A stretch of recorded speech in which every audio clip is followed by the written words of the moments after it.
if you adopt something for 28 days, you're more likely to carry on with that new habit, which is one of the principles behind Stoptober, and which is why I loved it. And why I do love it is that when I first came across it, it was a smoking campaign, and I thought, well, that's fine, it's great, it's lovely, but I'm not a smoker. Well, occasionally smoker, but you're not a big smoker, it's not aimed at me. But as I got to know more and more about it, it became cleverer and cleverer, and I really started to kind of engage with it, really, in terms of way. So the one thing I really liked about it is how they thought about behaviour. And I suggest it's more of a behaviour change campaign than a comms campaign, but it's fantastic. And one of the reasons they did it, and thinking behind it, is October. Why do they put it in October? It's colder. It's getting colder. So when you have a cigarette, you've got to go outside. So one of the drivers was, well, as it's getting colder, less likely people are going to go outside or want to go outside for a fag. So it's a trigger for getting you to stop cigarette, because you're thinking about it, going, oh, I don't want to put my coat on, I don't want to go outside and get cold. So thinking about it, putting it in October, was really clever about a trigger for changing the behaviour. The other thing that led it was October traditionally had the lowest rate of quit attempts than any other month in the year. And so there was a driver for the data was showing we need to do something about it then, and also it's a trigger for people stopping smoking because it's getting colder. The other bit that's really nice is that they wanted to recreate January. A lot of people try to quit in January. They wanted to try and recreate that kind of New Year's resolution. So that's why they put it in October. They also changed it in terms of positive. How do you make quitting smoking positive rather than a kind of a challenge and a negative thing?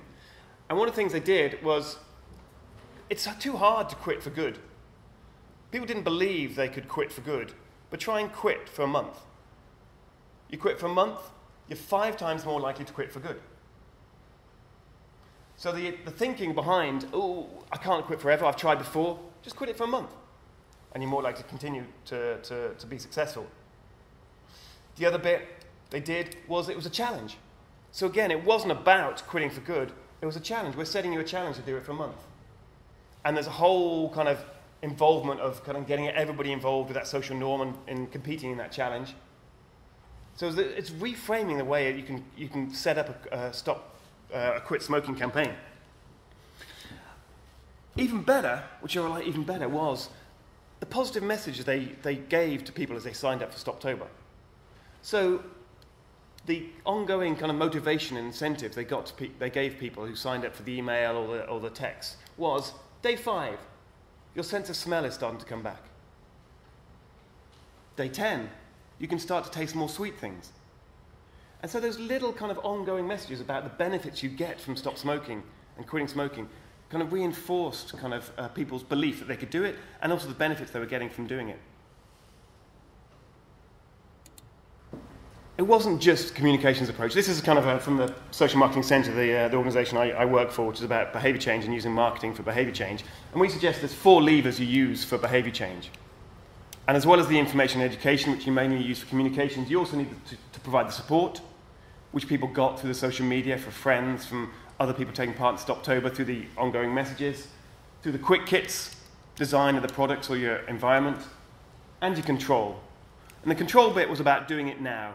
We're giving you a reason to quit now, which is where Stoptober came in. You know, again, people say, yeah, I want to quit, I'll quit sometime. Do it now. Get involved in Stoptober, which is, again, changing the ask you're doing for people. And this is why it's worked. This is why over 250,000 people signed up for Stoptober 2013. That's an impressive kind of hit. It increased quit rates by 50% for October in 2013, from 6.1% of smokers to 9.1% of smokers. And they also did some really nice evaluation. Do you know how long it takes you to smoke a cigarette, on average? 4 minutes. So in October, you spend a day, 24 hours smoking cigarettes, because on average, a smoker smokes about 13 cigarettes a day. Do you know how much that costs you a month? If you, on average, smoke about 13 cigarettes a day? £141. Really nice, tailored little snippets of information to, again, motivate you to continue to quit.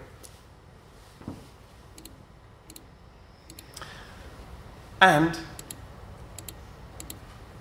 from the Department of Health's point of view, from the Public Health England, what they've started to do is develop platforms to create kind of campaigns and behaviour change campaigns. So it's a campaign that can run year after year after year, that local authorities, local organisations can get involved and run with it. They can tailor it locally, but they can also buy into the national advertising. So it's created nationally, but also can be tailored locally, which is, again, is a really effective way of developing a campaign.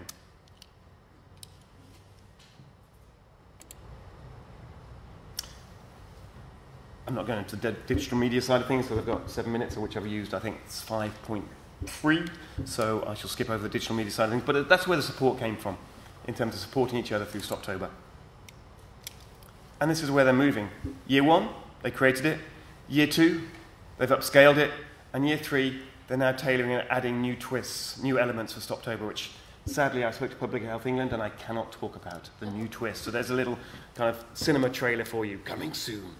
So I'll add it in. But it's a campaign, a national campaign that can build on year after year after year. That's why I started to love Stoptober.